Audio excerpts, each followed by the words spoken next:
eternity of vapid space.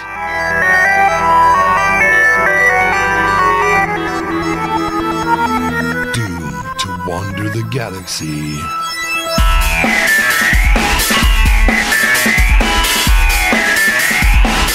Broadcasting their nonsense to the void.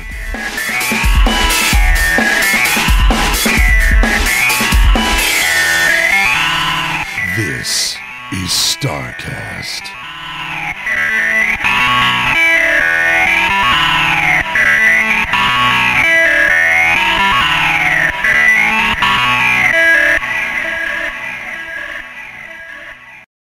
Hi, my name is Chris Roberts, and welcome to StarCast.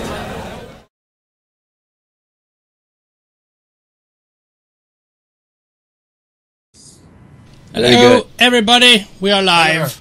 Hello. Welcome to StarCast. Here we are tonight, and we have a special guest of honor, Mister Michael Morlan. Oh, that's very sweet of you. Thanks. Well, you guys are so enthusiastic. I don't know what you're doing with yourself. I didn't bring my green screen with me. No, you don't need one. That's overkill. Also lost your beard somewhere. Yeah. I was trying to get it back now. A little bit of housekeeping before we get started. We are being live simulcast over on The Base. Say it, Trendane. Come on. The Base. It. No, not that word. It's gonna get. That's what you said. You said say it. Say it. So I did. The Base. Oh. Idiot. Okay, here we go. Don't do that. It makes me... Okay, I will stop. The base.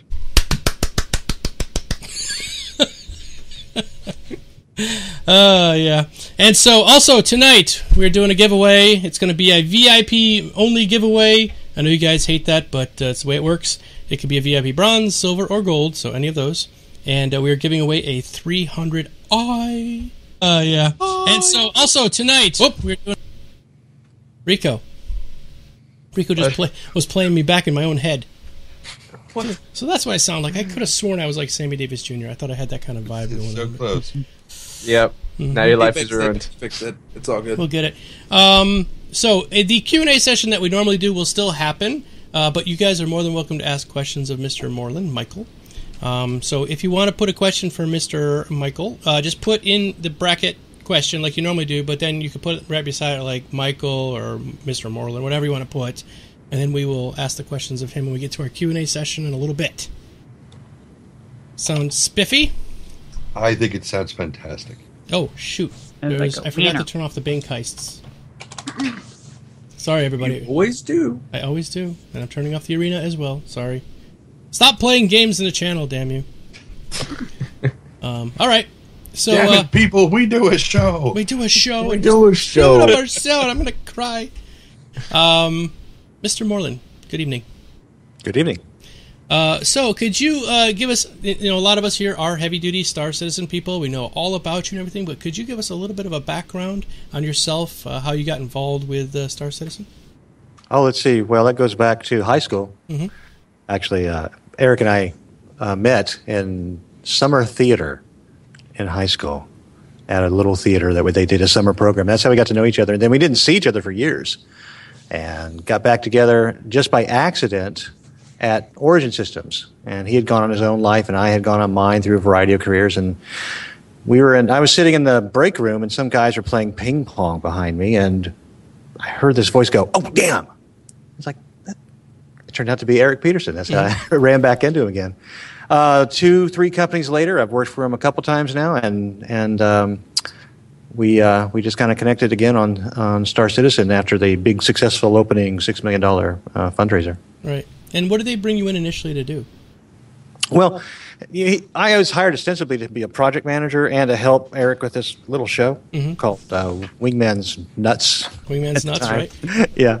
And but there wasn't really much to do with project managing at the time. We were just getting started, just in the basement office in Austin, and they didn't even have an LA office yet.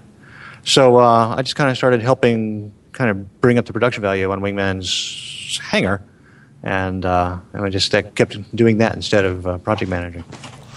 So what's your background then? How did you get involved with doing video editing or any of that stuff? Well, ironically, I didn't have any experience with a webcam or streaming. I've never done any of that, but I have a background in commercial production. I work as a cinematographer and a DP, shooting feature films and short films and commercials and video and music videos.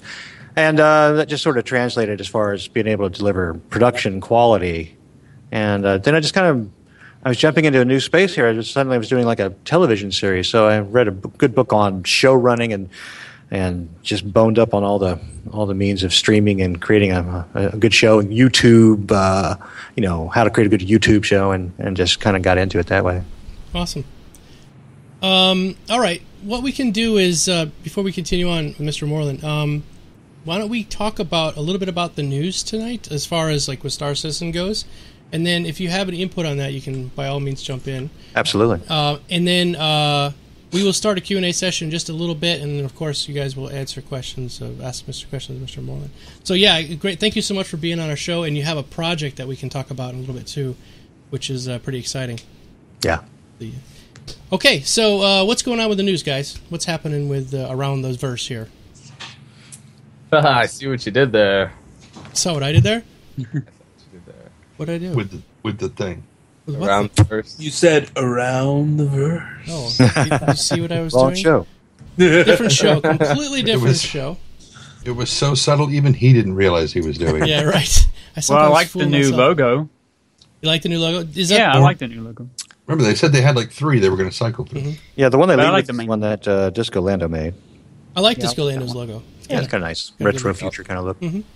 Yeah, it's kind of a little retro too, yeah. I was stunned to discover that he's not a little plastic black guy. Yeah, he's very white and very bearded. Yeah, he does that voice really well, doesn't he? It's all in the processing, though, because he tried to do it on the show, and it didn't sound at all like the right thing. So he probably adds a lot of bass to it. And He knows how to play the mic. yeah.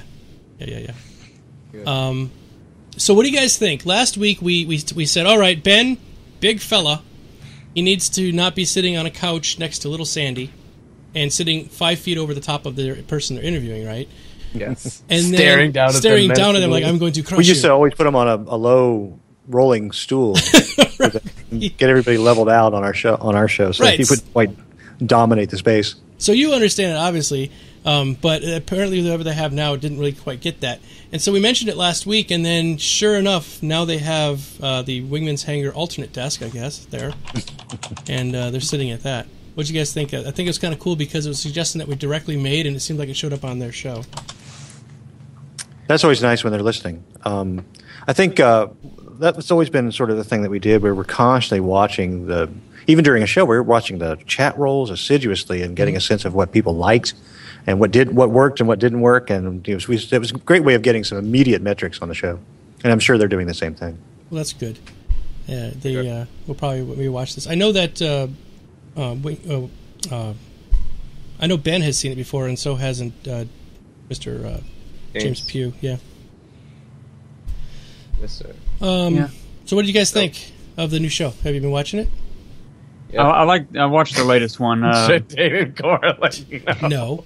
I haven't seen it. I watched both of them. The second one was far better. I liked the interview with Hoppins. That was really good. I liked watching him do the artwork on the plexiglass, and I thought it was really informative. It seemed to be even more in depth about each one of their specialties so far from what they're going for, and I like to see finally Chelsea was back and she wasn't sick anymore, and they were kind of, I guess that actually getting eyes on Chelsea and them and what they do. That's kind of good, I believe, because she does do a lot for them. Yeah, behind the scenes.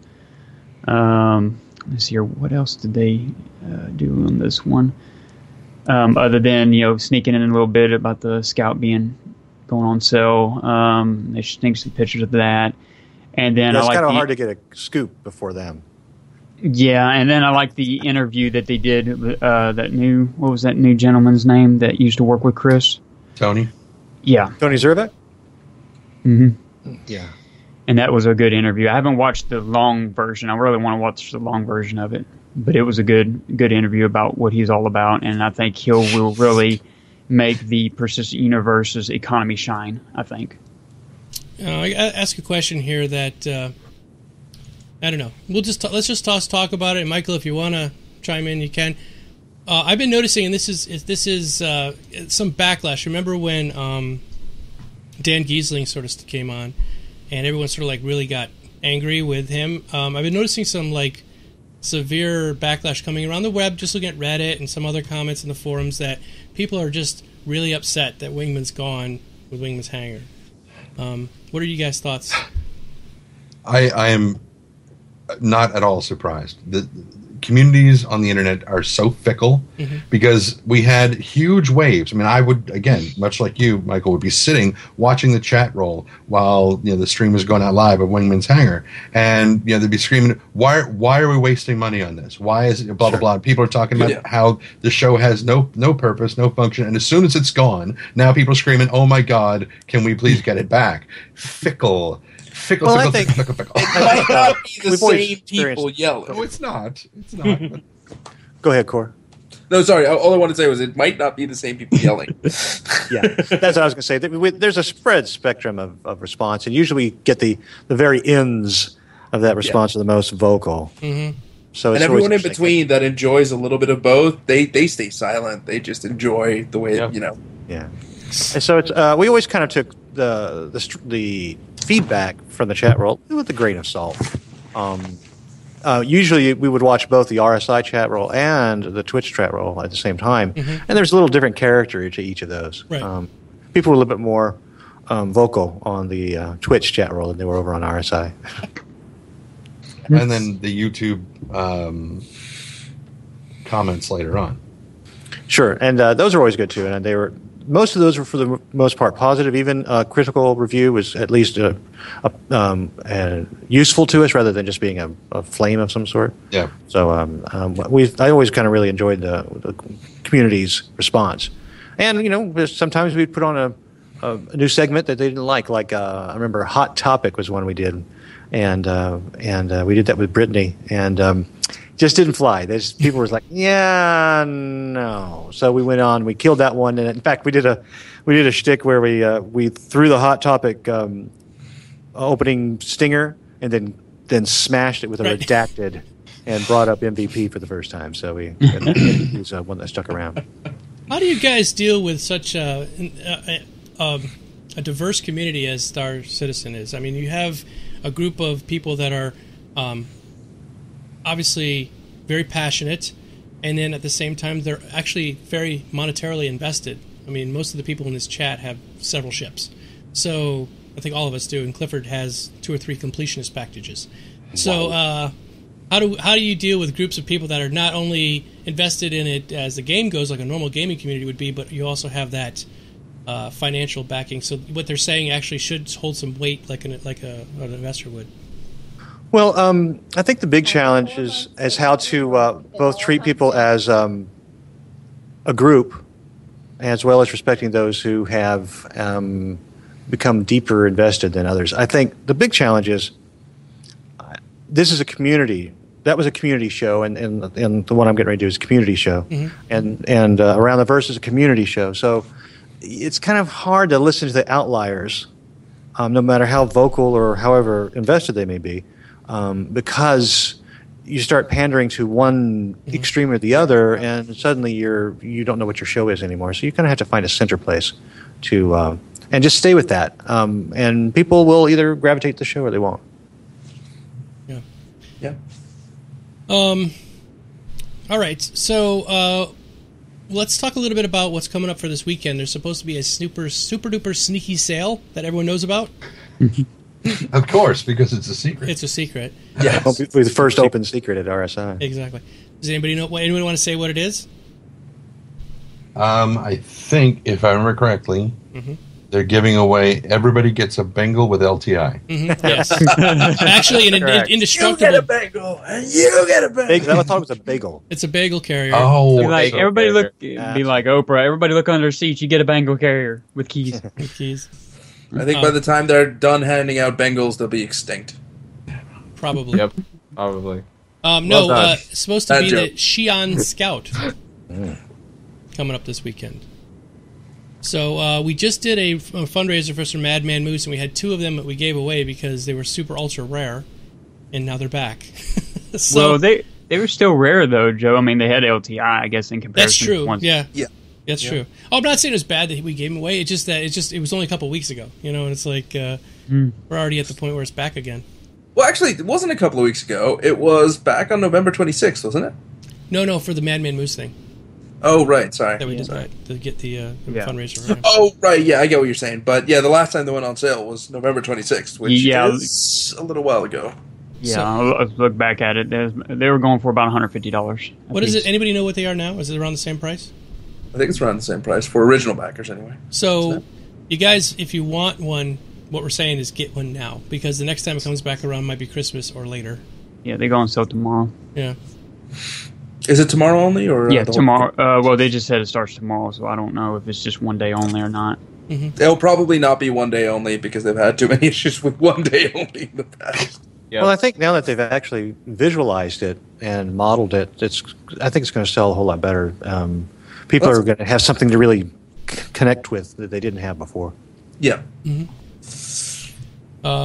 I just wish that had a little bit more artwork with it. It's the only reason I'm kind of waiting if I should jump on or not, because there's just I don't know what it looks like. Yeah, because I remember streaming something, a little video about the Xi'an Scout. Did we not? Or at least I saw it. I don't remember if it actually made it outside in the outside world, but it's pretty cool. Anybody else seen it? Yeah, they only had two on the last the episode that was just shown around the verse. They showed two pictures. One of it flying across the sphere of a planet, and then the other one where it was in landed mode with the two pilots. You could see the two pilots in the seat. What was really impressive when I was looking, there was a motion video we had. It was a part of a previs that Chris Olivia had done. Mm-hmm. And it was great because he was moving the camera around the whole bubble canopy, and it was great to see kind of the field of view you would have, especially with a pair of Oculus Rifts on your face. That would be pretty amazing. That would, a pair of them? Two of them? Yeah, I think there's two. Like a pair of pants. Yeah, that's cool. No, I have not seen anything in the verse with the Oculus. You have first-hand knowledge of that. Yeah. Did you guys have the newer version of the Oculus, or are you still running on the old one? I think we had one HD kind of the new version. Yeah. Is it that much better than the old one? I never got a chance to look through it. Oh, okay. Because I was just curious, because I tried out the old one at PAX, and it wasn't for Star Citizen, it was for another game, and I was just like, Crystal Cove. Well, I look forward to getting them out, getting them in the world a little bit more, because I'm thinking about doing some segments of my show with in stereo. Well, now that you mention it, let's talk about your show, because we sort of like skipped around it already tonight, but let's just talk about it. Mm-hmm. So you're coming out with a new show. Yep. And could you tell us a little bit what it is? Sure. Well, there's a lot of things that I really love doing about Wingman's Hangar, and a great deal of it was the fan contributions, and they were many and varied in quality and value. But I missed that when we kind of went to a more of a serious format, less fluff, more stuff, as it was said. Mm-hmm. And I want to get back to some of that fluff. Get back to some of the. There's such an amazing halo of fan creators. Mm-hmm. Around every game, and in this game in particular, and I just want to kind of create a show that features them. So we're going to start Galactic Inquiry will be our first show. Will be on the 27th, Friday at 11 o'clock. Will you be taking fan submissions for things? Yes, I'm really looking forward to that. So I'm going to be reaching out to anybody and everybody who's got something fun they want to share, whether it's a really cool website or a story about their org, or a fan fiction video, or a story that we might do radio drama theater with for them. That's a good idea. Yeah, comic books, everything. Everybody's got so much cool stuff. Actually, I know this guy who's really good at voice acting. He'd probably be awesome on the radio part, because he's really good, and he has yet to get hired by Mr. Chris, and he's very shy too, so he just disappears off the screen. We can see his socks. He's left the building. Yeah. But yeah, so it's I think again that's going to be a show that we're going to kind of respond to what the fans are doing, what the viewers want, and we'll also be creating some of our own original content because we are fans. Yep. And that should be fun. Like maybe a little bit more sock puppets. We might bring them back. We'll see how that goes. Those are pretty funny. Yeah, they were. It was pretty good. That was completely out of left field. I didn't see that coming, and then Carla and Dan, my partners, kind of pitched that at me, and I went, "Yeah, really? Okay." Puppets. And they did. It turned out brilliant. They really did a great job with that. We're getting people in the chat wanting you to say for forum feedback. Oh, God. Is that copyrighted? Are you allowed to say it? I think RSI owns that right now. Oh, okay. I'm not sure I'm allowed to, but All right, fair enough. I'll give it a shot. Ready? Here we go. Forum feedback. Feedback. That's cool. There you go. See, Northern 88 on command. He just does it for you and everything. We'll come up with some new stuff for the new show. All right, so this is actually pretty cool. This is something new that I never saw before until I saw Wes do it from The Whole Truth. It's something called Patreon. I wanted to call it Patron, just in case you might be trying to sell some liquor. I was going to say, but it's not tequila. But it's not tequila. No. It is relatively new. I only discovered it like a week before that I found out I was no longer be at RSI. Right. And I immediately thought that might be the tool. So after I felt the community out for whether they would be interested in a post-CIG show, Patreon was the obvious choice to perhaps find a way of making that possible. So let me get this right, and you can correct me if I'm wrong here. I'm just go over for people that might not know what Patreon is. It allows people to back you for your show, and they can back you on a per episode, an episodic payment. So if they want, they can come in at like $1. And is it $1? Is it the lowest one? Dollars from $1 to $20 is what we said. $20. Okay. Yeah. So you come in at $1, and then basically every time you come out with an episode of the show, you get they pay $1. Yeah, show is free. We'll plan to stream it on YouTube, on Twitch, and then load it up on YouTube, kind of like we did with Wingman's Hangar. But it's the kindness of people to kind of support the show and get some extra benefits that aren't just from watching the show. So it's been kind of fun setting that up, and it's been amazing to watch the response. Can I ask logistically how it works? Like, if you release the show and you put it on YouTube, do you then click a button that says episode came out? Okay, and then you pretty much say this is paid content, and of course, they're trusting you to deliver something that's worth their time and effort. Yeah. And $1, come on, that's nothing. Yeah, that's I think that's the $1 just gets them and keeps them informed about what we're doing, and we give them a few extra behind the scenes things, and then $20 gets you in, and $10 gets you in for a private forum where you can contribute to the show, listen in on the brainstorming as we are thinking up the new shows and new segments. So it's kind of an inside look there. Oh, that's cool. So you're going to like a bloopers reel and sort of a behind-the-scenes kind of thing? We'll receive people with $2 will even get a blooper reel. We'll do some video, things like that. That's cool. Everybody get a chance to see some cool stuff. Awesome. So I put the link in chat, everybody. If you're interested in checking that out, please, there you go. It's a Patreon. Michael Morlan. It's got a bunch of things. Actually, I was thinking of putting it into Bitly because it's a bit of an unwieldy URL for that later on, but that's okay. Clifford tonight looks like Sean William Scott. Usually he looks like, what's his name from Half-Life? Gordon Freeman. Gordon Freeman. Yes. With no glasses. It looks like Morgan Freeman. No, he looks just like Morgan Freeman. Just get the goatee and put the glasses on. Okay, he's got the gunners. I don't get a crowbar. Right. I don't have a crowbar. I do have my little Head crab. That fits. Yeah, the crab hat, the goggles. Yeah. That's awesome. What's the head crab's name from Half-Life 2? What did he call it? I forget. He named the scientist named it something.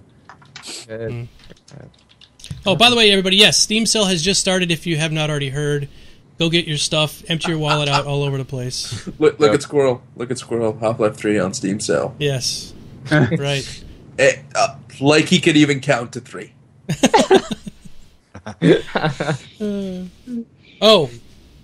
Wait, we're getting a request here. Can you do your Yoda imitation, Clifford? Oh God! See, this is why you don't do it even once, because you do it once, and you're gonna have to do it every time. This is why there are so many voices I don't do on this show, because it's like I will never hear the end of it. Right. But go ahead, Clifford. Do it. I mean, Master Yoda. Go ahead. Yeah. Your father it is. The strong with the force is with you. Yes, I am your father. Start that sentence by saying your father's tits. Yes, he did. Oh.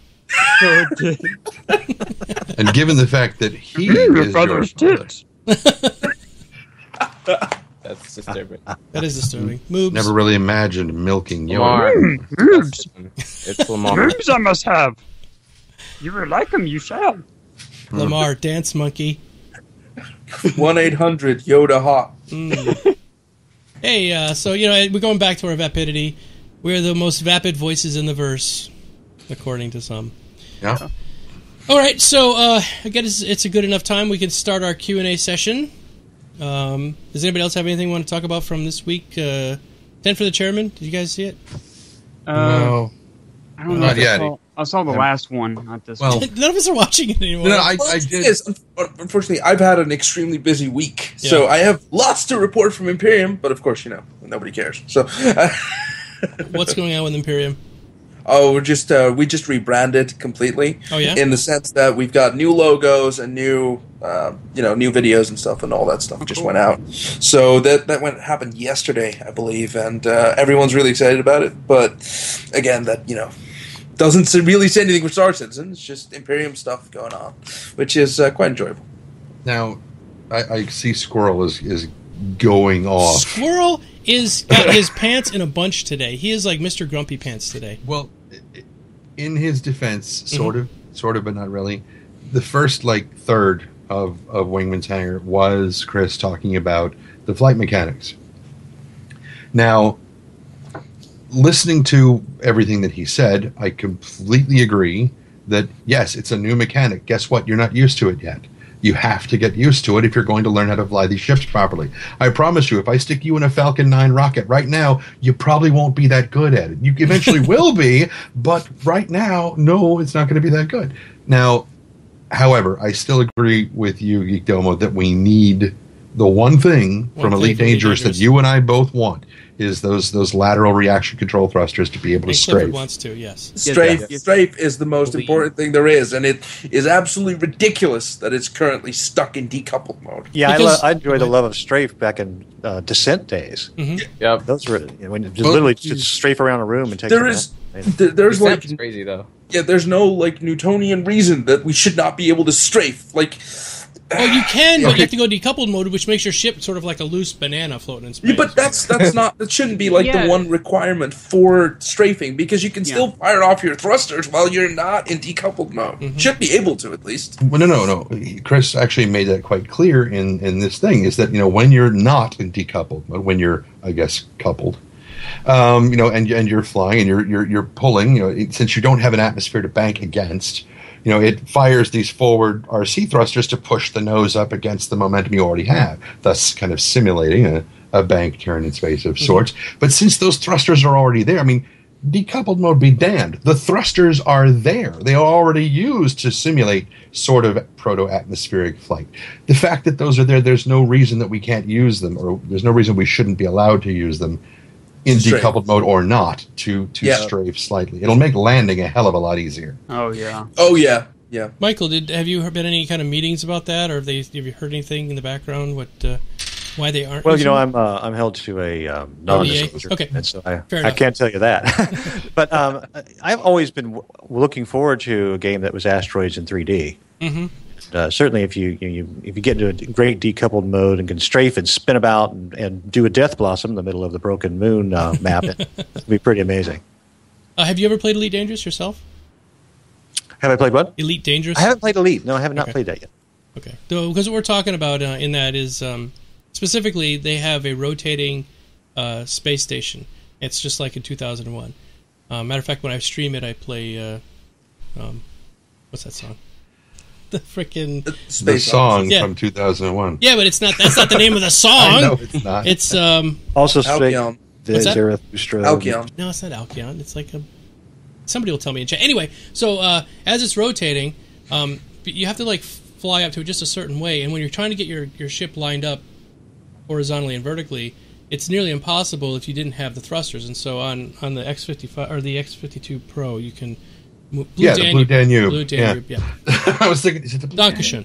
So anyway, so you can, on that one, you can just take your finger and you can move the thrusters up and down, and you can just very gently just adjust your ship in that kind of horizontal vertical plane. So it's kind of the problem that we're having in Star Citizen is that you can't, that's not in there. So you want to slide sideways and do a strafe, and Well, I think in the current World War II flight model, you're still quote flying by wire as the thrusters act on your behalf to simulate an air mass.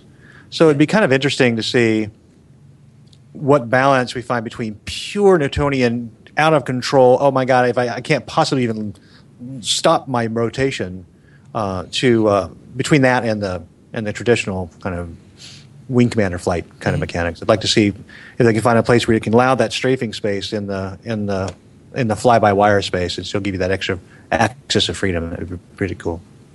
It's just that, like, right now, because you can't really change vector once you're in decoupled mode, it feels so limited. You're either moving your vector or you're just spinning around. It's just you're missing like that one dimension that makes that nice space. I don't know how to exactly put it, but to be able to vector whilst using your thrusters might be, I don't know. Well, yeah, like I said, it's either complete assist or you're completely on your own. Yeah. And it'd be nice to find that middle point where you can, where a server can set up some space between those two extremes. Yeah, Maybe that would cause too much of a inconsistency between the players, because if one player has the time to spend, because like for example, I've been watching a lot of people do it myself. I haven't done it myself with Star Citizen's dogfighting module, but I have done it in Elite Dangerous, and that's to set up voice attacks, which allows me to easily just say commands and it just does it.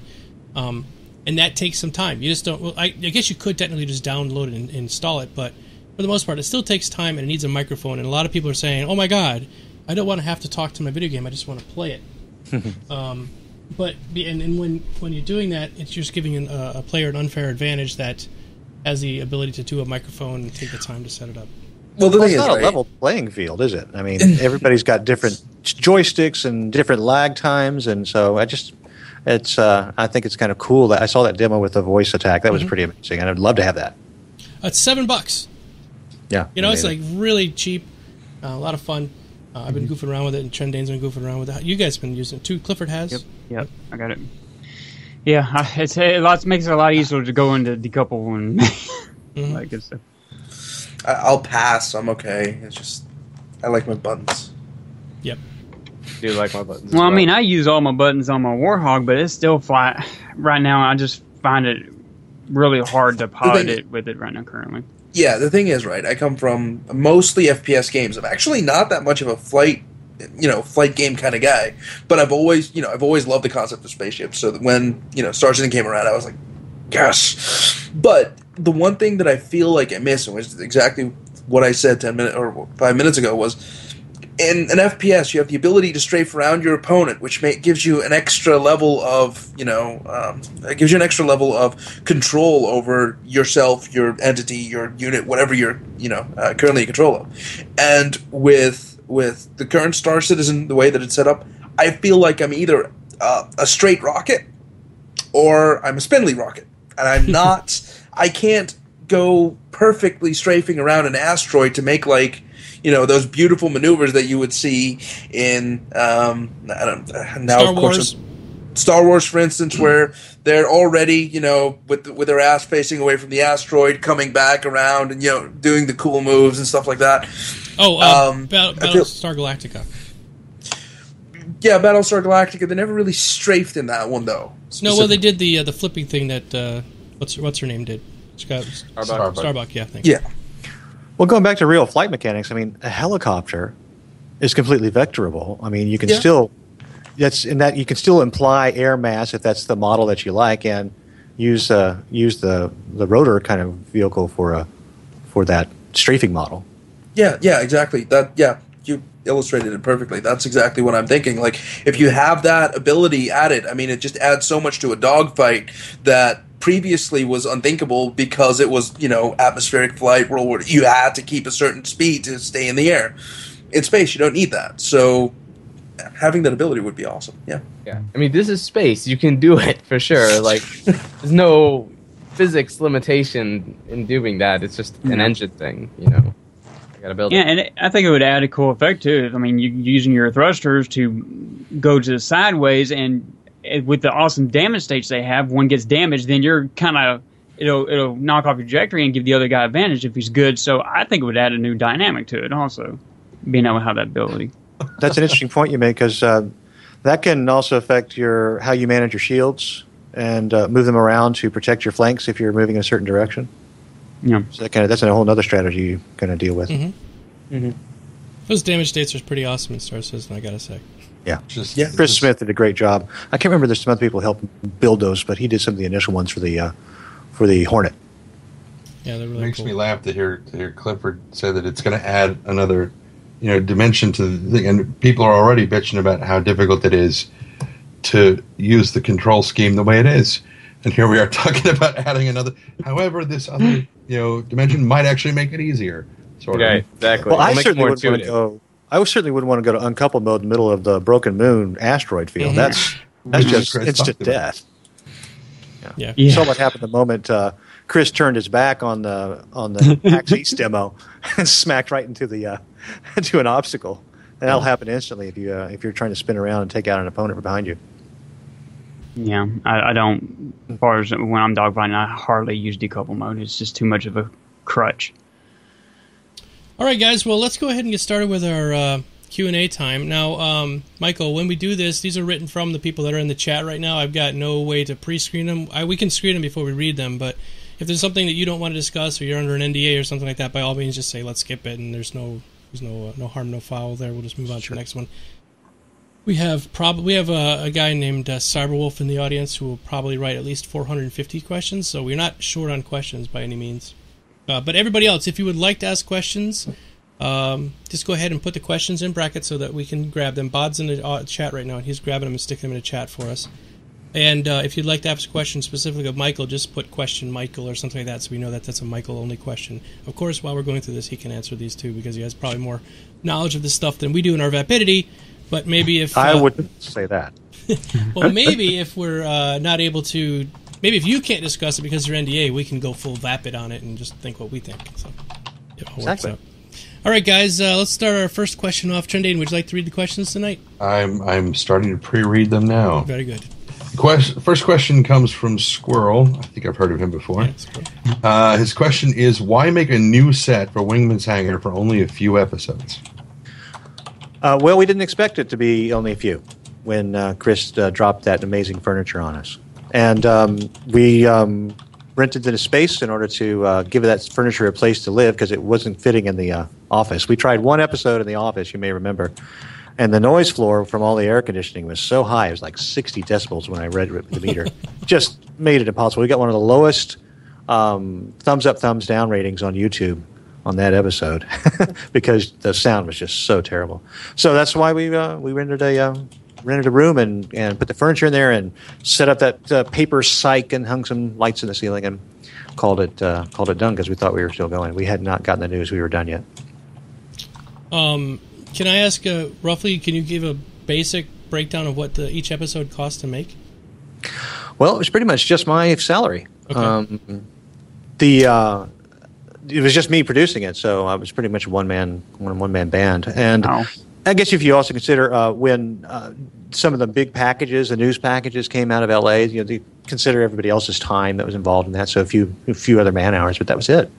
But that's why it was. We tried to keep it simple and accessible and low key, so that we weren't spending a lot of time trying to maintain something that was too unwieldy, and two, it's the fans' money, and we had to be very respectful of that.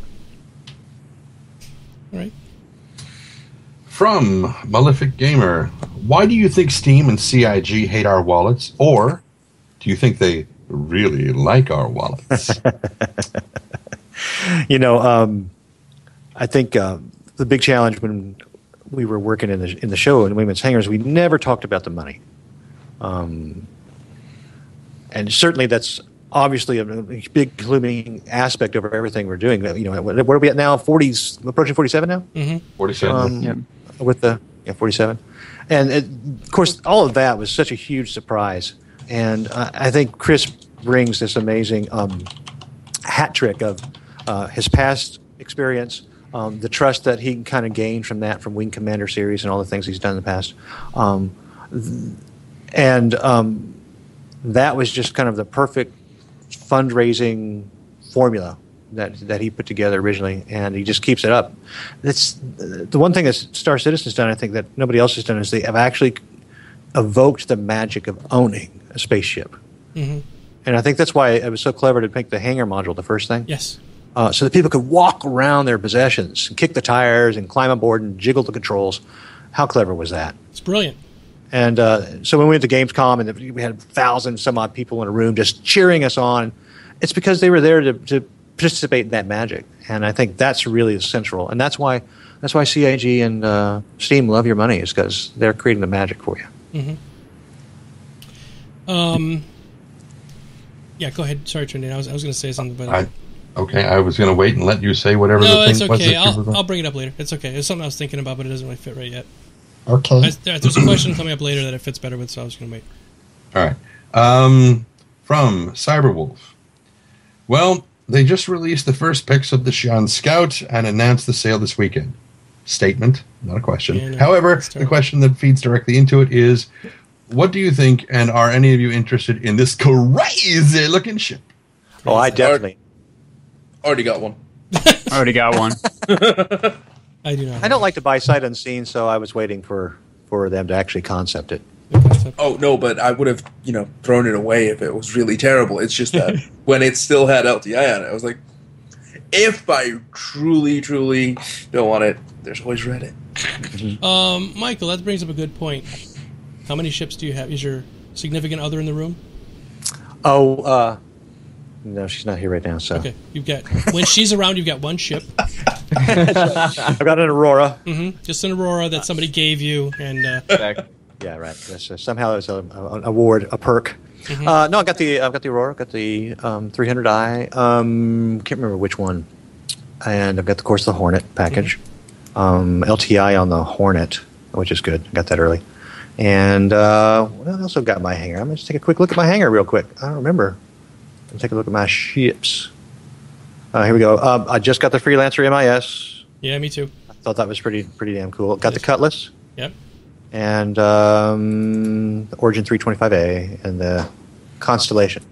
Nice. The Constellation. You got a good spread. It's a good spread. Well, yeah, I want to be able to kind of do everything from support missions with the Aurora, refueling or transpo, to getting a crew together on a Constellation and going out like somebody from the Firefly. Yeah. Speaking of which, I can put in my Firefly shirt. Oh yeah. You can't see it. You can look on the stream. I was going to say, yeah. Stream. In about 10 minutes. In 10 minutes, you'll see it. Yeah, 10 minutes. Yeah, right. They'll eventually show up.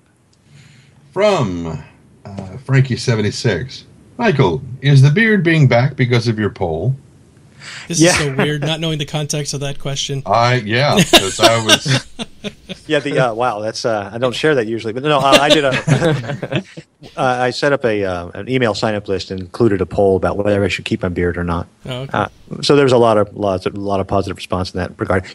I'm an actor, so if I got to do a role that doesn't require the beard, I'm going to strip that thing off again. So I'm going to have to live with that, I think. Mine goes every 3 weeks, so people live with that. Yeah. No, I'm trying to grow mine out to make it into a Viking beard so I can braid it. When I was working on set on features and stuff, summer would roll around and it's like, that thing's coming off. Because it's just hot in Texas in the middle of the summer shooting feature films. Yes. I'm sorry. But most important data point here is Carla really likes it, so that's an inspiration to keep on. Yeah. That's your wife's name? It's my girlfriend's name. She's my partner, as well as Dan. They're the two of them are sort of our creative team, and they put the show together. Yeah, you want to talk a little bit about them real quick? Sure. Who are the people involved well, with? they created sock puppets, so that's it's their voices and their hands moving around. Carla's got a background, and she's got a PhD in economics, so she's a smart cat. She's smarter than me. Let's put it that way. Yeah, my wife is too. I'm constantly getting schooled by her. But she's a writer. She's got a couple novels. She's got walking around with agents right now, which is kind of exciting for her. And we've both been working in media production for some time. Dan's got a background in 3D data visualization and 3D modeling, and he's kind of been picking up the animation kind of side of things as well. Recently, he's been doing an interesting product creating 3D printed models for bespoke work for companies and stuff like that. So kind of a diverse little kind of set of skills there. That's cool. Yeah. All right, next one there, Mr. Trendane. What are you looking at? Oh, he's hearing music. Oh, it's just in your head. I doubt that. The music that plays in my head is not what I'm hearing. Oh. No, it is not. So, from Cyberwolf. After reading Chris Roberts' explanation of the flight mechanics for Star Citizen, are any of you satisfied with the direction of the flight mechanics? I think we talked about this. Yeah. We did. Yeah, kind of asked and answered. Okay. From Northern 88, Mike, what are you most nervous about with starting the new show? The responsibility of producing something that everybody likes. It's a little scary. That creative fear, I think, is the big thing right now. And sitting in front of the desk, sitting behind the desk for the first time. That's gonna be a lot of fun. Because it's your production. Boy. Oh, you mean by Eric being did just an amazing job of it. I mean, he's a natural. He's a natural on camera, a natural person who engages people really well, and he's got a background in stand-up comedy, and I think that was the heart of the show. He was the anchor for a reason. He seems like he's your buddy. Like when you watch a show, you're like, okay, I could hang out with this guy and have a beer with him. Well, and that is it. You know, of course, you're always kind of turning it on when you get on camera or you go out to an event. But he really genuinely likes people and likes hanging out and just having a beer. You should have seen him at Gamescom in Germany. He was sitting outside on the curb with people, just talking and chatting, and it was just a group hug the whole time. It was pretty amazing. And I've got a different style. You know, people have called me dignified, although I think that's probably I'm going to break them of that illusion pretty quickly. But I think I won't be quite that kind of the Eric energy. It'll be kind of a different kind of vibe for me. Awesome. Oh, yeah, by the way, everybody, just to mention again, we are giving away a 300i, and in about 15 minutes we'll start our raffle for that. It is a VIP-only raffle, including VIP bronze, silver, and gold, so anybody who's a VIP member is more than welcome to enter into our raffle. If you'd like to get a VIP membership, you can subscribe, or you can donate, or you can win the bronze, but unfortunately we don't have a bronze raffle going off right now, so you'll have to wait. So, all right, back to the topics at hand. From Cyberwolf, you'll hear this. You got a lot of questions for me. Oh yeah, every week. Every week he writes them ahead of time, like a month. He keeps us unvapid. Yeah. Right, because he's going back to Star Citizen and stuff, and we want to talk about monkeys and shit. He's basically just giving us entirely new topics to talk about. Half the time, they're not even questions. So was anyone else shocked? See, this actually starts with a question. That's good. Shocked at the reveal of the new hire interview for Tony. You said it was Zurovec, right? Yeah. Okay, just making sure I was pronouncing that correctly. Chris Roberts had the idea for an open-world GTA 3 type game before Rockstar came up with it, and came up with the idea, and some suits just didn't get it, so it was never made. That is a very convoluted question. Yeah, I'm trying to grab what he's trying I'm not sure that's a question. Is the question, are we shocked, or... Well, that was kind of the question. Are we shocked? No. Are we shocked that the suits didn't get it and it was never made? No. Okay. Yes, we're totally shocked. The immediate follow-up question is, do you think they are kicking themselves in the ass for being stupid suits? Probably, that's an easy call. No, I'm sure they've, drank and had affairs and stuff. So if they are worth their Brooks Brothers, they better be regretting that. Well, there's always been an uneasy alliance between independent studios and publishers. It's just like any development. No matter what the business, you see this sort of thing where you create development financing, and then if you get to that approval, then you get the next round of financing, and it's a proper model for when you are managing millions of dollars and you're a publicly traded company with responsibility to the quarterly reports rather than to the vision of the game. And I think that's one of the things. It's one of the values of having a private company like Stars is like Robert Space Industries is, Cloud Imperium Games. I have seen this multiple times. I have seen the shift to public entity destroy creative companies. I've seen it destroy an architectural firm. I've seen it destroy Origin Systems, and it's just it doesn't belong. Responding to quarterly reports and stock reports does not best serve the creation of something like a game or a building, or it just doesn't work. I know that we. Granted, I worked for Richard Garriott, and our games ran long because we were constantly reworking them in a very volatile space at the time. Back in the late '90s, we were getting hardware acceleration for the first time. The hardware accelerators were changing drastically. Microsoft DirectX was dropped on us in the middle of development, and so we were constantly having to rework existing designs in order to fit the new technologies.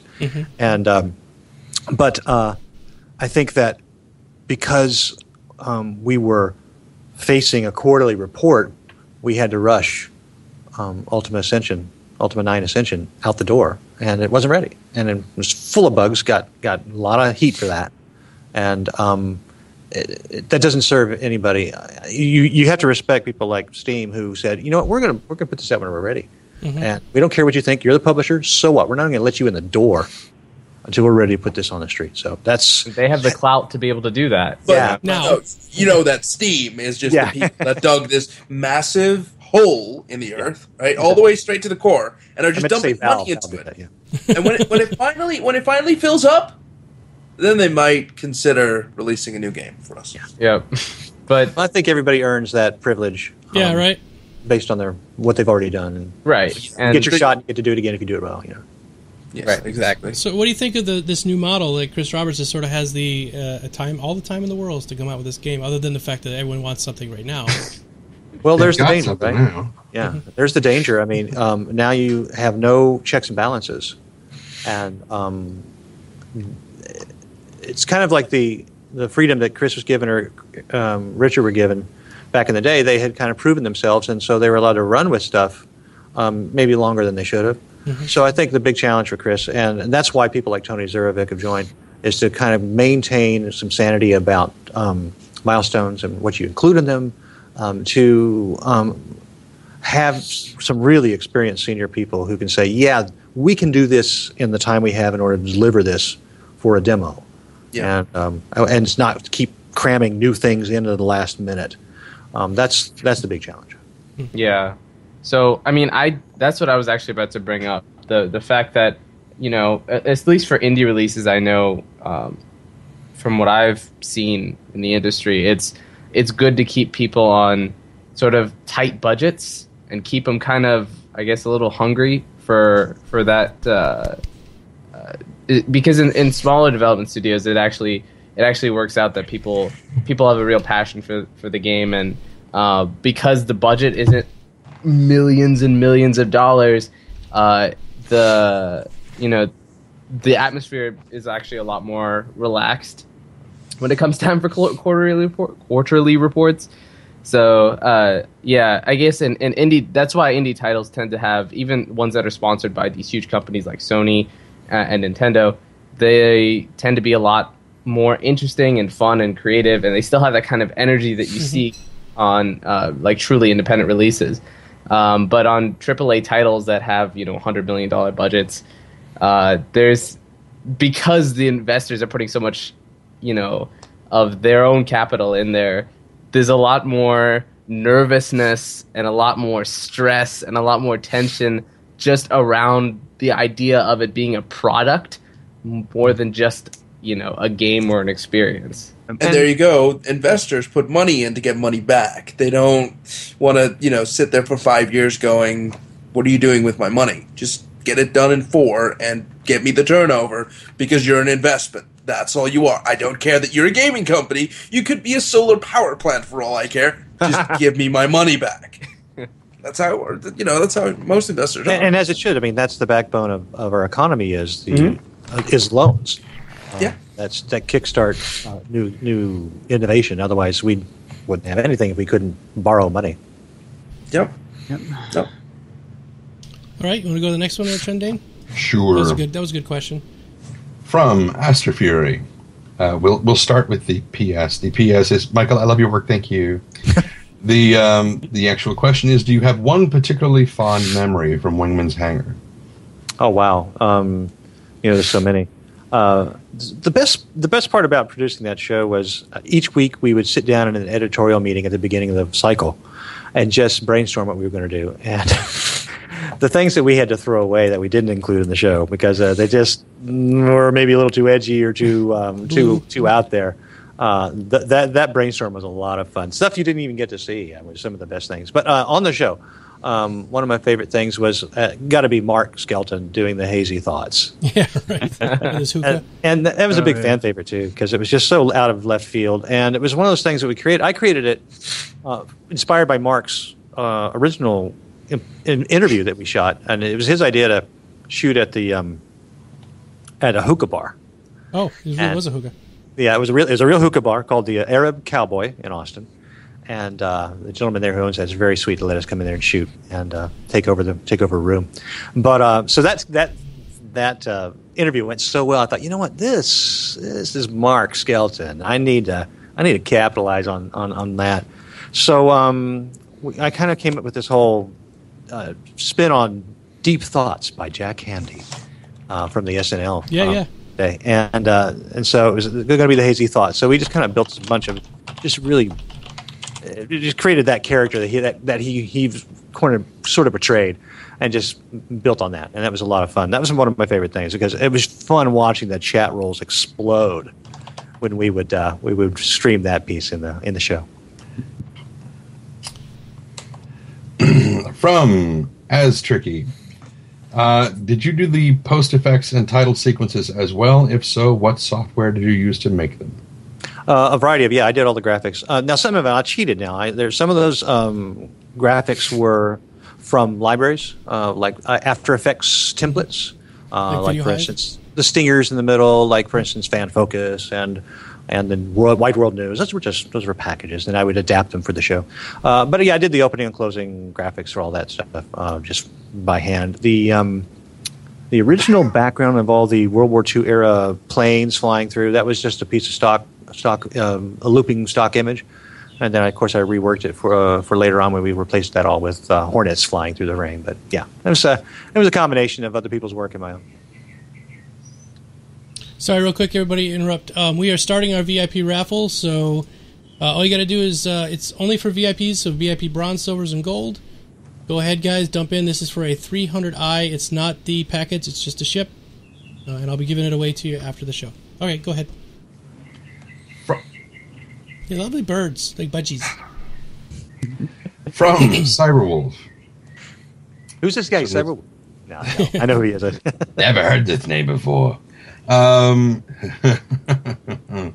He says, I donated to your Patreon fund, and I'm very excited for your new show. Does this mean I owe you now? Own you now? Give me a lot more. Although I am open to sponsorships. Yeah. Seriously, one of the things that we're thinking about doing, and I was very careful about how I set up that Patreon thing. I got a piece of advice from someone about, you don't know how much people are willing to support you. And, he was recommending some much larger reward levels. I thought, I don't want to make the show first about raising money. I want to make sure it was first about honoring fans. Mm-hmm. So I kept the Patreon pledge levels kind of low. But one of the things that we want to do is, in order to make the show even more viable, is we'll float new segments and try something out. And if people like it, it's possible to find someone to sponsor that segment. This segment brought to you by. And that'd be kind of fun to do that.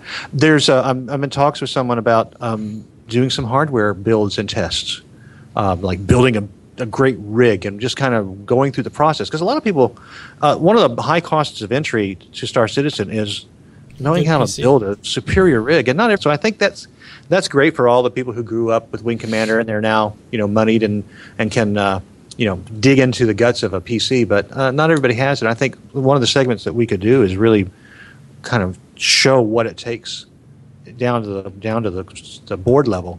One of the primary things being buy your parts assemble yourself. Yeah, exactly. Which I think is critical to create the kind of machine that's going to play Star Citizen, and also to keep upgrading it, to add incremental upgrades in order to keep up with the times. You'll so I save think that $1,000 kind of segment would be perhaps sponsored by the hardware manufacturers or something. Oh, that's a great idea. Yeah. Possible. Just thinking about things. That'd be really cool. Yeah. Get AMD to give you some cards. But yeah, you could save $1,000 by buying the individual parts rather than one of those pre-built. Yeah. Exactly. Things, And you'll know what's in it. And you will have the satisfaction of having kind of booted it from the very ground up. It doesn't say it anywhere, but the assembly cost for like one of the $6,000 Alienware things is like $2,500 for no reason. You're paying all that extra, yeah. And I like that satisfaction, like you're talking about, because you built it, it's yours, and then and you actually take care of it more. And you know what to do if it breaks, because you're like, oh, it's the video card's acting up, and you can fix it. And if you're a bit scared, sorry, go ahead. Well, if you're a bit scared, just look around you. There is someone in your vicinity that has built their own computer, probably in the last year or so. So Well, there's a rich maker community. There's a rich PC mod community. You'll find it online. It's not the dark ages anymore, like when I grew up. When I grew up, yeah. All right. Next question. The next question doesn't say who it's from, but it says it's apparently to me and says, voice actors, you is? Yes, I'm a voice actor. Moving on. From Utide. Since Clifford is sitting in for StarCast, does Clifford wear pants? Are you wearing pants, Clifford? Yes, I am wearing pants. Shit. Damn it! Get off the screen, Clifford. Amateur. Hey, I was wearing no pants before the show, so all day. Well, we don't want to know any about that stuff. Yeah. That's your own private time. You don't But want... we all know Clifford works at Chippendales, so when he comes home, he would like to wear pants. Just so you can rip them off. Exactly. They're all Velcro down the side. Yeah. Or they're not, and he With just buys racist new strap. pants every day. Yeah, I don't want to piss off. We're getting calls for take them off now. That's okay. From You have to. It's okay. From Cyber... No. And the answer is no. Okay. From Ghostwalker21. I would like to see a voice off. How would you do a voice off? How could you do a voice off? Who does the better what? No.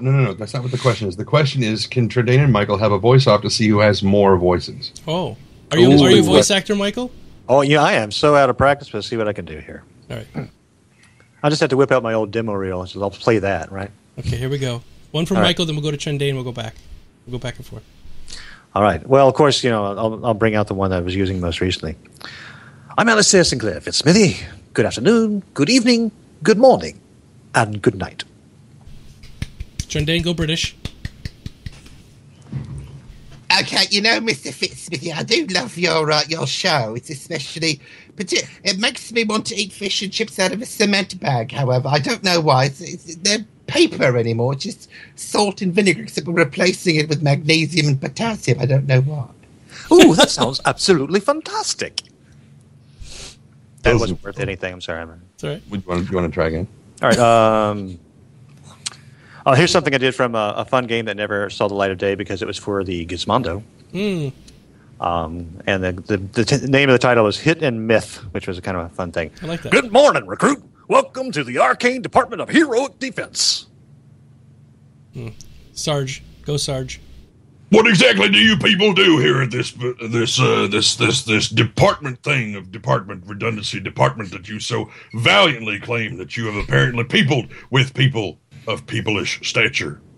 That's ADHD for you. Excellent. All right, thanks, guys. Very good. That was good. 2 each. Oh, you want to go more? Oh, Trindane didn't want to do it. Okay. Keep going. All right, keep going. That's fine. I was going to skip it all, but no, you decided to No, that's fine. If you guys want to go. All right, let's see. Michael's turn. I'll throw one at you. Okay. Let's go for your best Harry Firestein. Harvey Firestein. Can you do it, Michael? Can you do a Harvey Firestein? Let me let Trindane lead on that one. Go ahead, Trindane. Oh, God. Like you can't do it, Trindane. You do it in your sleep. I'm just trying to think. What are you standing here for? I got to get moving. I can't stand around here. That's not good. It's a little bit too much Bronx in there, but Well, he's actually from the Bronx, so. No, he's from Brooklyn. Sorry. Brooklyn. Mom, what are you calling me for now? Which just makes me think, why did I just send my mother to Atlanta? Yeah, it's just, I love the guy so much. That's the only reference I have for him these days is from that movie. It's from Independence Day? Yeah. You need to see Torch Song Trilogy. Oh, yes, of course. Is he in Priscilla, Queen of the Desert as well? No. But that's worth it just to watch Agent Smith from The Matrix and General Zod from Superman 2, both as drag queens. As drag queens. Mm-hmm. Yeah, that's awesome. Yep. Well, ever since Terrence Stamp did that for Priscilla, Queen of the Desert. Yeah. Because there's, and then you want to follow that up with Patrick Swayze in Tu Wong Fu. Oh, yeah. Thanks for everything, Julie Newmar. And Wesley Snipes. Yes. And John Leguizamo. Yes. Yeah. If you want to go, three of them, amazing. They were amazing. They're just great. And going back to Priscilla, Queen of the Desert, to see Guy Pearce as Felicia Jolly Goodfellow, I'm like, oh my god, what an awesome drag queen name! Oh my god! Before we knew Guy Pearce was a Guy Pearce. Eh? Yeah. Okay. Indeed. So I guess we'll call an end to the. Okay. And thank you guys. Thank you so much. That was a lot of fun. As you guys know, who are not maybe watching this for the first time, we do go vapid from time to time and talk nothing about Star Citizen or anything else. So Best Arnold. From Ghostwalker 21, a question, which is not quite a question. Thoughts on the Xi'an Scout artwork? I think it's open for everybody. What do you guys think? I've seen the new stuff, if there is any. I haven't seen it. I've seen the thing where it's hanging vertically in the like a bee bomber, beast type bomber. Yeah, the B-wing. B-wing. B-wing. And of course, it articulates and can land and all kinds of stuff. That's for me. That's the first ship that I wanted to really fly around that felt like it belonged in this universe. In this, it looks real period. gimbal. Yeah. Yeah. Maybe that can strafe. Maybe. I just love the look of the engines on it too, and the pictures. Yeah. The engines look really nice. Yeah, I just like the way it looks. Actually, I feel like it'd be a lot of fun to fly too. Well, especially it being an explorer, I can see why they made it as a scout because it looks real maneuverable. So if you're out in pirate verse, you can actually get out of a fight real quickly. Hopefully, I would think in that part. Indeed. Yeah, no, it looks good. I mean, I don't regret buying it. So. All right. Next. Also from Ghostwalker 21, to Michael Morlan, why did you choose to continue to work on a Star Citizen show? I'm sure there are many other projects you might want to work on. Sure, I could have gone back to full-time on shooting features and hot summers, but here's the reason. I got to know the fans, and I just kind of fell in love. So, and I just want to kind of stay in this space. I think when these people put their minds together and their hearts together, and they show up for an event, and they share themselves, and this is coming from an actor space. As an actor on stage, one of the most amazing things for me has been this sort of energy that happens between the audience and you, and the trust that gets kind of placed both on you and that you give to the audience when you need to expose yourself, as it were, emotionally. It's stunning. And that's sort of what we did every week on Wingman's Hangar, is we just kind of put ourselves out there for critical review and response. And it's so validating. And I think that's kind of what centrally drives, in my deepest space, is that opportunity for connection. And working on feature films, they're fun. You've got the team around you, but I've worked on 15 feature films. Mm-hmm. They've barely seen the light of day. Really? Yeah. So it's hours and days and months of work. It's just lost. And every week I would work on a Wingman's Hangar, and people would get to see it. and share themselves, and they would put themselves on the line. We were sharing the videos of the questions, the fan question videos, and whatever they would put out. They were putting themselves on the line too, and I think that's kind of the trust that we try to build with each other, and that's why I do it. It's just amazing. From Ghostwalker 21, who's apparently vying for competition with Cyberwolf. It's fine. It's fine. For Core and Perfekt, thoughts on the World Cup so far? Okay. Wait, I watch it every night. This is the only night I haven't seen it. Well timed. I know that you want to talk first, so I'm going to let you talk first. Go ahead. What do you want to say? I'll be very quick. Okay, so first things first, let's start with the games I actually watched. Germany 4-0 Portugal. Totally kicked their ass. Yeah. Which is great for America. Good job. I can't believe the United States beat Ghana. I can. So funny. And they're going to lose their next game, so just relax, people. Are they getting their forward back? I mean, he got injured, and they might be. I think that's a game time decision, if I'm not mistaken. Right. Belgium beat Algeria in a game nobody cared about. Russia and Korea Republic tied in a game nobody cared about. Brazil and Mexico tied in one of the greatest matches in World Cup history. That was an amazing. Some of the most amazing saves by the Mexican goalkeeper, I gotta say. That guy was on it. That was ridiculous. Some of those saves were just like so clutch. I was doing things that I cannot show on camera. It's like, where the hell did this guy come from, right? Exactly. Australia, Netherlands. Good job, Netherlands. I gotta say though, that was too close for comfort. Too close for comfort, but it was that Australian penalty that just dropped everyone's morale through the floor. It was like, are you fucking kidding? Why'd you stupid fucking defender?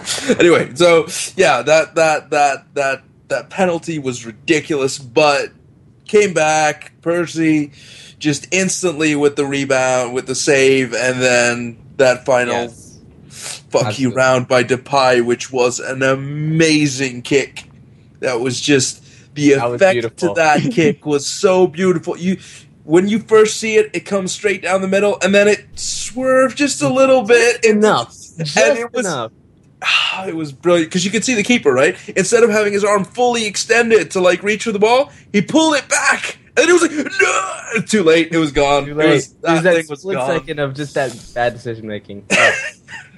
But yeah. Anyway, Netherlands is through. Definitely, we'll see this Sunday whether or not we choose to play against Mexico or Brazil. But then again, by choose I mean whether they put in an effort against Chile, because Chile is looking like it's a real contender right now, and we're really excited about that.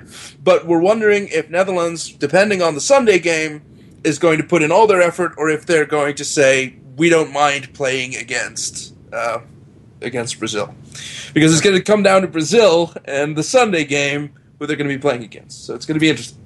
Indeed. So speaking of Spain, Chile knocked them the hell out.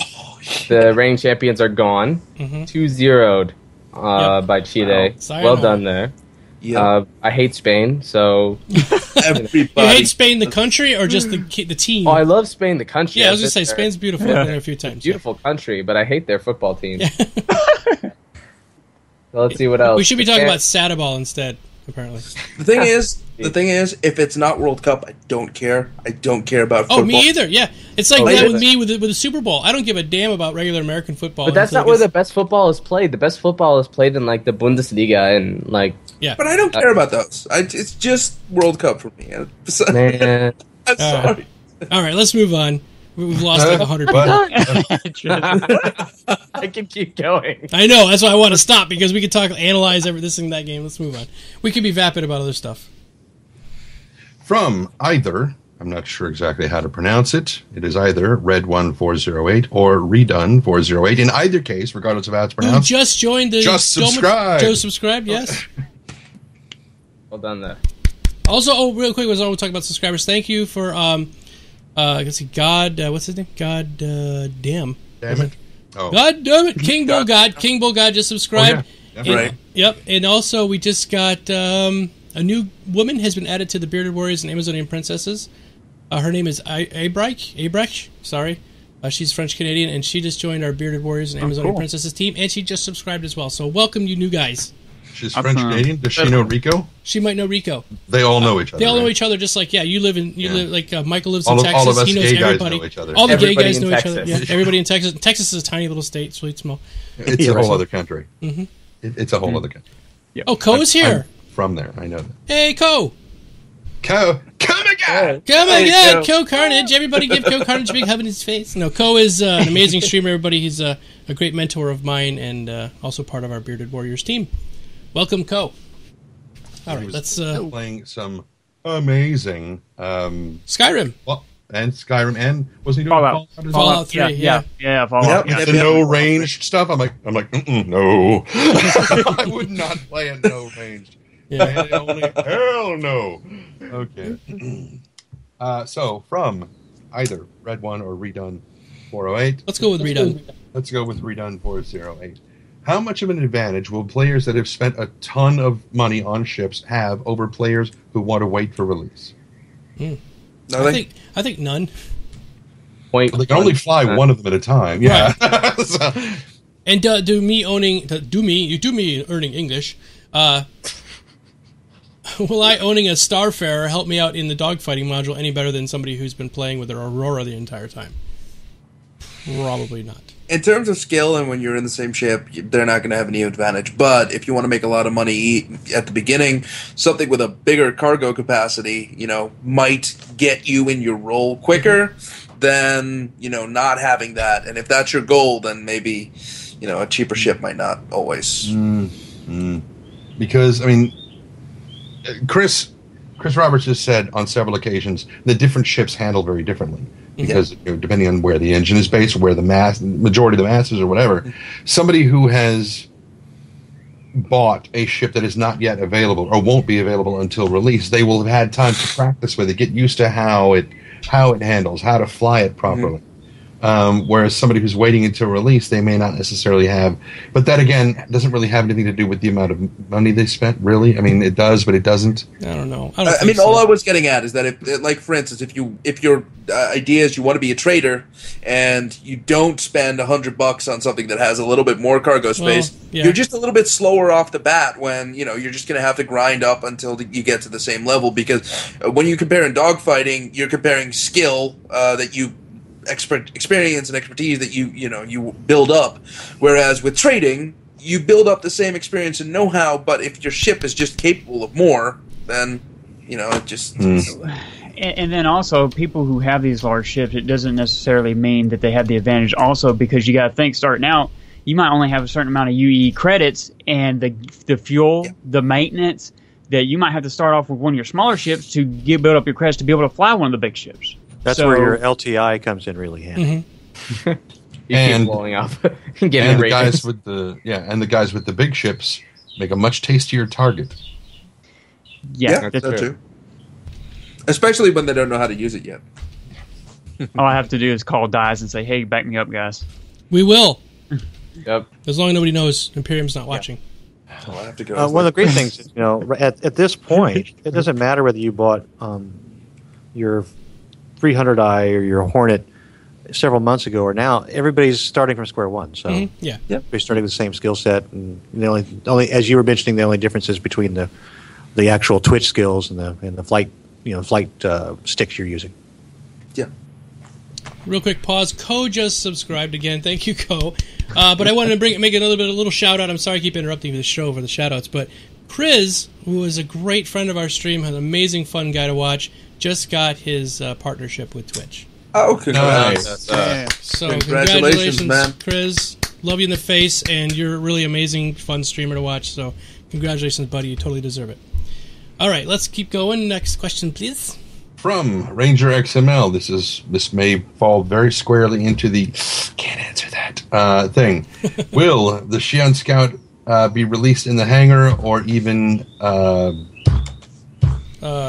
Arena Commander? Arena Commander, yes, I see. What the hell does AC stand for? Assassin's Creed, because I played the hell out of that.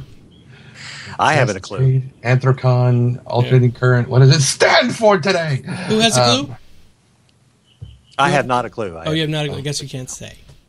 There we go. There we go. Nobody knows. Do we get a model in the hangar until it's ready to show? I don't know. That'd be fun. Yeah.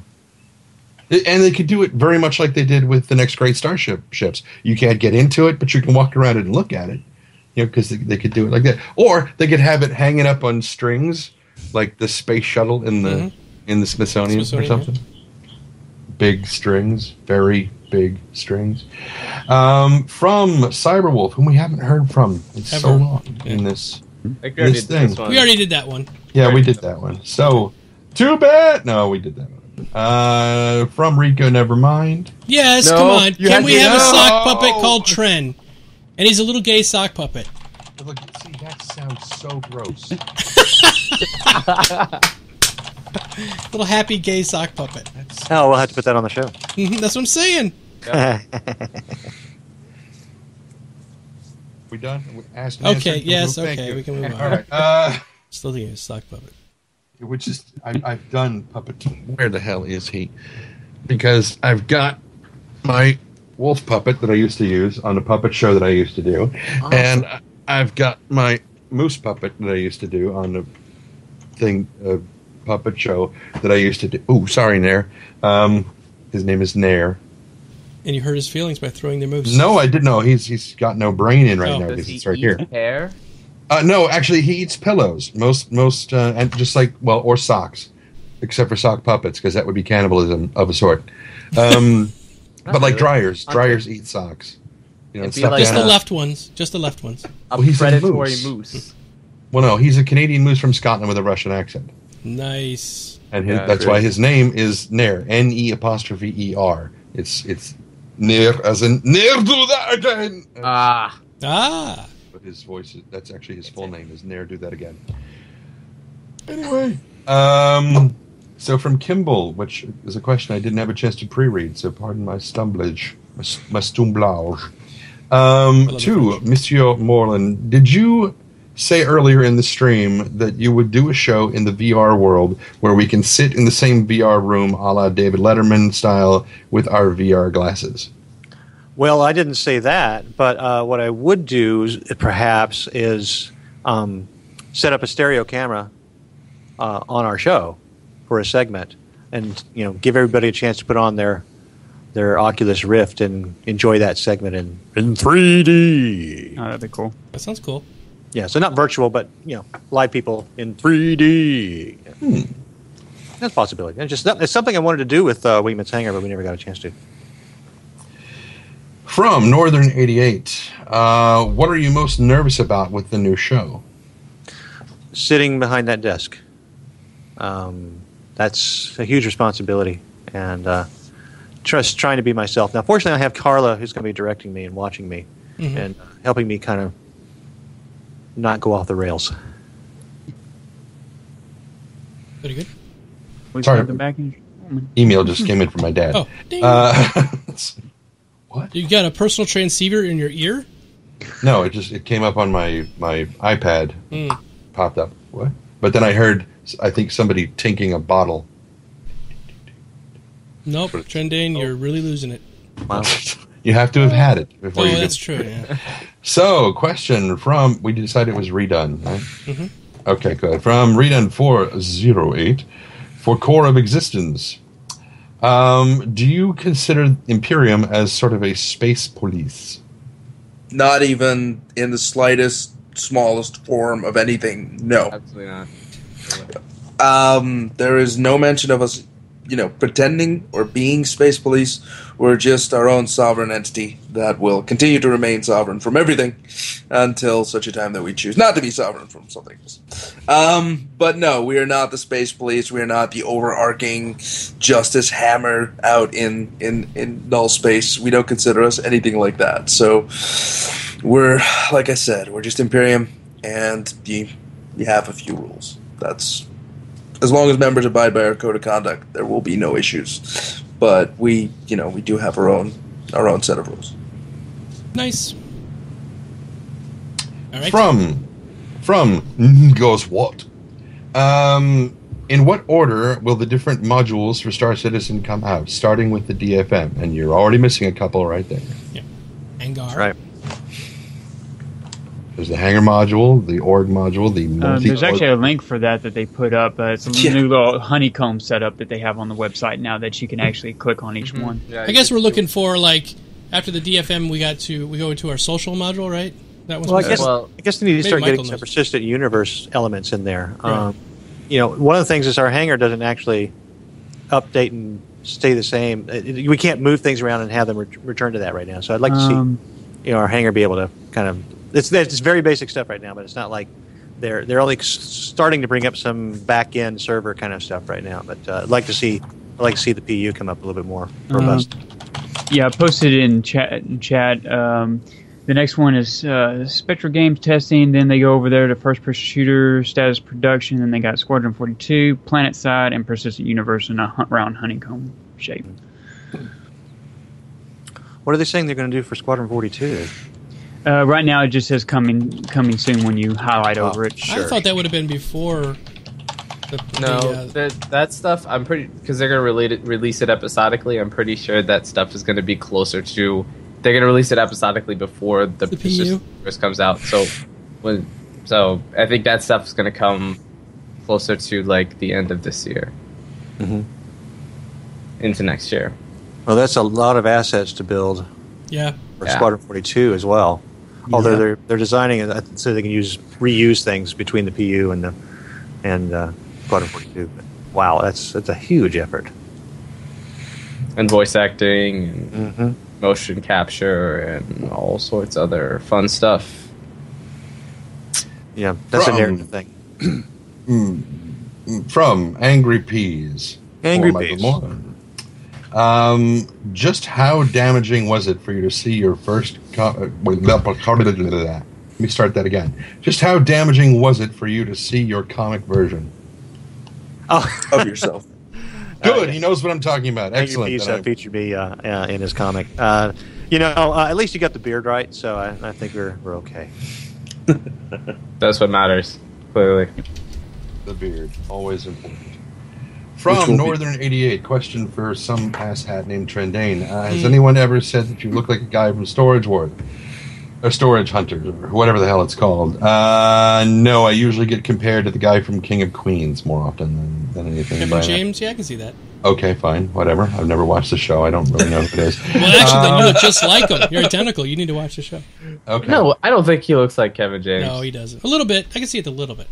I don't think he looks like Kevin James at all. No, he doesn't. He just looks like Trendane. He looks like Trendane. Yeah. There you go. There's only one Trendane. He's everywhere. Yep. Yeah. Okay. From Northern 88. Okay, sorry. There was... Mike, what is your weekly schedule going to be like with the new show? Oh, a complete clusterfuck. Excellent. Thank you. At least we have a good understanding where we should start. We're, I learned some things working on the Wingman's Hangar show. We would start a week off, like we said, with an editorial meeting, kind of decide what was going to be on the show, and then 3 or 4 days of producing all the segments that might be involved, talking with people about their parts, their submissions, lining up guests for shows in the future, because we hope to have our guests kind of lined up 2 or 3 shows ahead. Nice. And then just shooting. Typically, we would shoot Thursday mornings on the anchor set. Anything we didn't do, elsewhere as part of a segment. And then Thursday, during the rest of the day, I'd be cutting that together and assembling the whole thing with all the graphics and picking up the edit and everything. And then upload overnight, and hopefully everything works, and stream the next morning. Cool. Now, one of the things I'd love to get back to, which is what we did originally with Wingman's Hangar, was live. Without we got so I ended up slicking up the production so much that, and we were adding so many elements that that it was really hard for me to actually do a live show. So that's why we sort of backed off from it. But I'd like to kind of also just kind of step back to this kind of format. On occasion, and just kind of do a show live on the air without any safety net. That'd be kind of fun too. It's fun without the safety net. We do it every week. We'll just kind of do it. We switched to a different format, I think. From the talk show format, and just kind of switch another format for the occasional live stream. Here we are. Hey, yeah, okay. Yeah, Because then he has uncomfortable pauses like just then. It's the best. Yeah. We have a safety net on this show. When we upload it to YouTube, we add all of the ratings, so it's like mature language, nudity, flashing lights for people who might have fits, like apparent drug use and violence. Yes, extreme drug use, everything under the sun. So we cast all the safety nets. We're completely legally safe. Brilliant. Yeah. All right. What's the matter, Trendane? Your water smells like water? Oh. We're trying to figure out where the drugs are that we're talking about us using. And Oh. I mean, the best I've got are these Haw Flakes. I don't know. I thought I was on drugs when I was watching you play Spore and all the colors were popping up. Yeah, what's with the psychedelic shit? That was crazy. I don't know. Maybe you took too many of these. What is that? They're Haw Flakes. Haw Flakes. Haw Flakes. It looks like it's written in Chinese or something. It is. Oh, ancient Chinese secret. They're compressed, dehydrated hawthorn berry discs. They're usually taken with a bitter Chinese tea, just to sweeten it up a little bit. Anyway, they're quite tasty, very mild, they're sweet, but they're not super sweet, so they're quite nice. Anyway, from Sentinels, will there be a family system including marriage, adoption, and making of babies? What? No. Making babies. Thank you for the demonstration. That's sign language for fun. On how to make Is it? Yes. I thought it'd be like that. That's a lesbian one. That's scissoring. That's different. You know, I think that people will find a way, kind of like from Jurassic Park. Oh, yeah. They'll find a way to create marriage ceremonies and create, major events. So I saw that happen in Ultima Online back in the day, and people would they would get married online in the game, and that was an incredible thing. I don't think there's going to be a baby mechanic. Making the babies. Well, I mean, you already got to try. I mean. It's them both going in to buy an account is what, making... Right. I mean, they already got the money down on the Aurora. When you guys get divorced, she gets half your hanger. I want that ship and that. No, it's my favorite. I don't care. I'm taking that one with me too. There's a good divorce lawyers. You have some space lawyers somewhere. Yeah, divorce lawyers just everywhere, coming out of the woodwork. Divorce mechanics. Well, I mean, you kind of already have that in the game when you die and you leave it to your significant other, or but it's you yourself, just going to the next generation. Yeah, look, that's just you and you. I mean, we're talking about actual interaction with other human beings. I don't want to do that. What are you talking about? I'm pretty sure I'll have my wife jump in Star Citizen sooner or later. That would be one hell of a first-person shooter, says Squirrel. Boom, yeah, I'm here all week. Try the veal. It's great. Good stuff. Okay, I really should have been taking that time to read the next question. From Avenir Dutch. Michael, I'm from the Netherlands, and I don't know many actors / cinematographers, I presume. What? Cinematographers, yes. Okay, all right. That's what I... Yeah, okay. But you do have a familiar face. Anything the Europe crowd could know you from? Absolutely nothing. This is probably it. Wingman's Hangar has kind of been the greatest exposure I've gotten out in the world, especially the Netherlands. But thank you for that. I've got a funny face, I suppose. Yeah. From Impassive Killjoy. What was that sigh for? No, it wasn't you, Core. I don't think. No, I know it was him. It sounded like a Domo sigh. Is what that was. I was sighing because I was laughing because Mr. Poundside says, "I want to be romanced when I get married. Something exciting and beautiful like getting married in a LOL pug group." Oh my gosh! Yes, it's incredibly romantic it is. for the first 10 seconds, 10 and seconds. then somebody picks a hero. What the? Yeah, exactly. From Impassive Killjoy. Mr. Michael, are you related to Scott Manley? I'm not, but I'm looking forward to getting him on my show. Awesome. Can you do a Scottish brogue? It's been a while. I'm not even going to try that. Go, one. Trendane. Trendane's good at it. Go. Trendane, you got that one, right? Make us go, funny man. Make us laugh. See, he does it every time I say that to him. He locks up. He goes, fuck you. I ain't doing Deadpan was this. amazing. That's not true. That's not true. I didn't lock up. That was not what that was. That was just, I was basically biding my time, trying to figure out exactly what I was going to say before I had to say it. That's all. And that's more of an Edinburgh thing. It's not Glaswegian. Burglar had committed murder. Murder! I did a one-act play in college where I had to play a Scottish criminal, and my entire job in the play was winding up this young Scotland Yard guy, and it was just great. Yeah, because you got to tell jokes, like the guy would say something. It was a lot of it was ad-libbed. He had to say stuff like so he said something like you've lost your marbles, and I was just like, oh, you're right, I lost my marbles. You should check your mother's bedstand. I might have left a couple there. Ooh. Nice. Oh yeah, that was fun. That was pretty good, Harris. All right, next. I had to get in like. We're running out of time. We got 5 minutes, so we have to do a couple of quickies. Oh my god! Okay. From the Snowed One. What's up, girl? What feedback? What feedback from the? What's up, bro?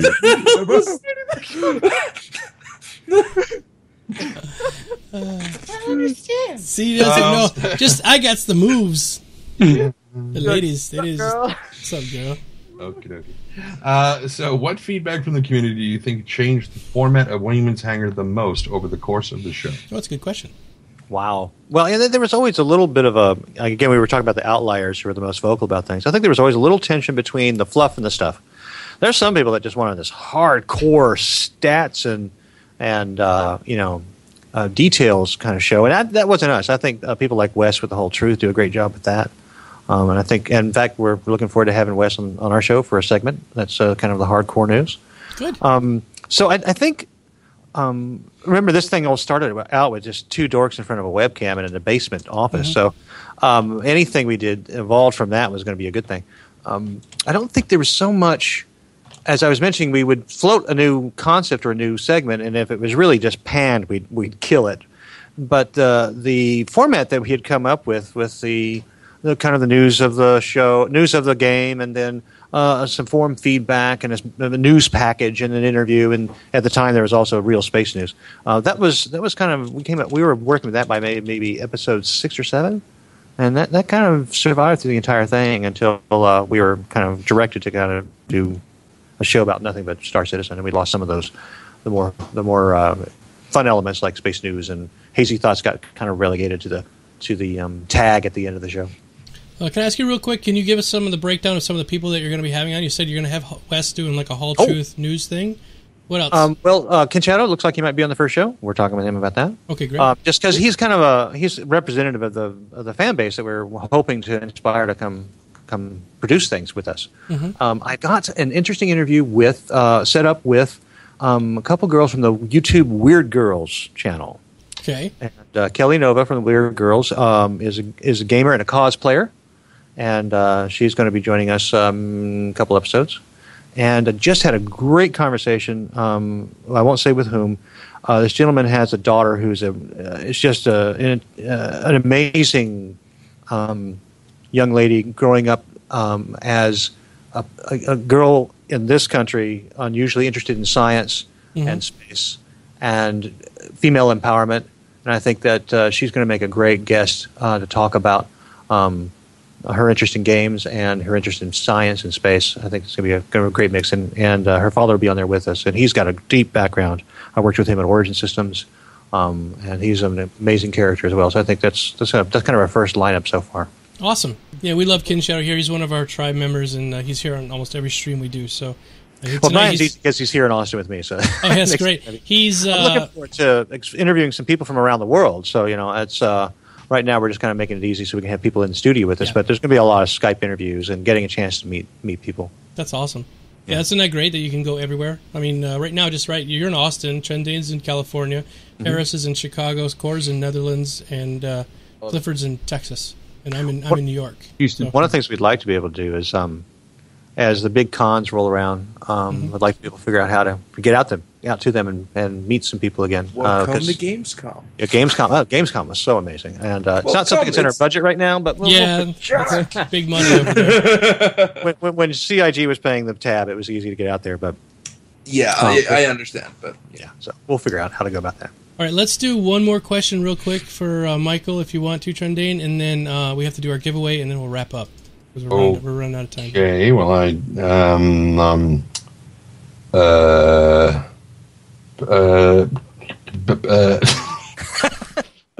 any of them is fine. And any other, we'll go with one from Cyberwolf. Okay. Just because we haven't heard that much from him today. Not at all. So, Michael, when they were first filming the green screen mocap actors, I saw you being the cameraman. Who was doing that now that you're not at CIG? Right. Of course, green screen and motion capture aren't exactly the same thing, but I get what you're saying. I was actually in there in the frame holding the motion capture camera, which was kind of fun.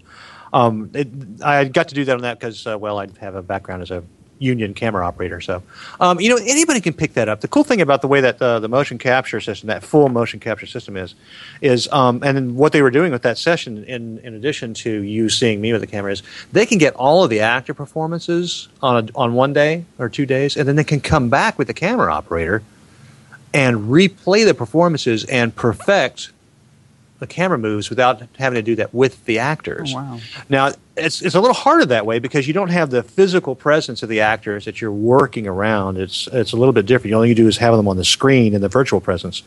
And as an operator, I've always found that I'm another character in a scene, and then I'm making an observation as if I was just another character in the scene. And that's part of the magic of camera work and editing is it becomes invisible, done well, and you lose that sense of being an observer but actually being present in the moment, present in the scene. So it's I think it's great to have that camera, that virtual camera, right there with the actors as they're doing their performances, and then you can maybe do some pickups and cleanups. I'm not sure who I might do it afterwards. Maybe they'll call me in. It's a lot of fun to try your hand at it. So who knows? And it's very forgiving because they can always clean it up in post if it didn't quite work. Mm-hmm. That's cool. Awesome. All right, 3 seconds. Here we go. It is time to do the giveaway. And 108,038 tickets. I think you're doling out too many tickets there, though. Well, we do have a little bit of bloat left over after our Madman Moose charity event that we did. And watch, somebody's going to win with 6. Somebody's going to win with 6. True. Yes. So here we go, guys. You are all big followers and supporters of our show here and my channel. So thank you so much, everybody, for being here, being VIPs. Let's go ahead and just give this away. You know the procedure. If you win it, just send me a message, and I will fire it over to you as soon as the show is over tonight. Thank you all for your support. Here we go. Yay. Yoko Rose. Oh, my God. Yoko frickin' Rose. 11,000 tickets. 3rd time's a charm, Yoko. 3 ships in a row you've won from us, Yoko. I was so close. You were so close. I was so close. 10% chance to win. 10.4% chance to win. That's ridiculously high, I gotta say. Yeah. But Yoko now, dumped in all of his coins. What? I was gonna say, now he doesn't have as many coins now. So. Right. Yeah. Well, for next week, he'll be back up to like 7K, judging with the current trend. No, we're fixing it. We're gonna institute a tax system, and we're gonna levy people and charge them. Good. Yeah. Oh God, because I still have like 6,000, and I'm not doing anything. Yoko was throwing his coins away because he knew about the cap coming up. So, all right, well, awesome. I want to thank all of the guests here, of course, tonight, all the normal crew, Mr. Harris, Core, Trendane, and Clifford. Thank you guys so much for being here, and a special shout out to Mr. Michael Morlan for being here tonight. An absolutely great guest. Thank you so much for being here. Yep. Thank you for having me. I look forward to having all you guys on my show. Oh, we will come. Oh, heck yeah, we'll just do this from your show. This will.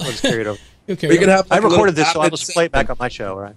Absolutely, you can. I was going to say that this is available to anybody. Anybody who's a guest on the show is able to put this on the YouTube channel, whatever. It's completely available to you guys to use. It's not Creative Commons, but it's available to anybody who's on the show. That's kind of like the whatever. So, anyway, this will go up on my YouTube, and you're more than ready to grab it. You can grab it down. Let's talk real quick one more time, Michael, about your Patreon. Patreon.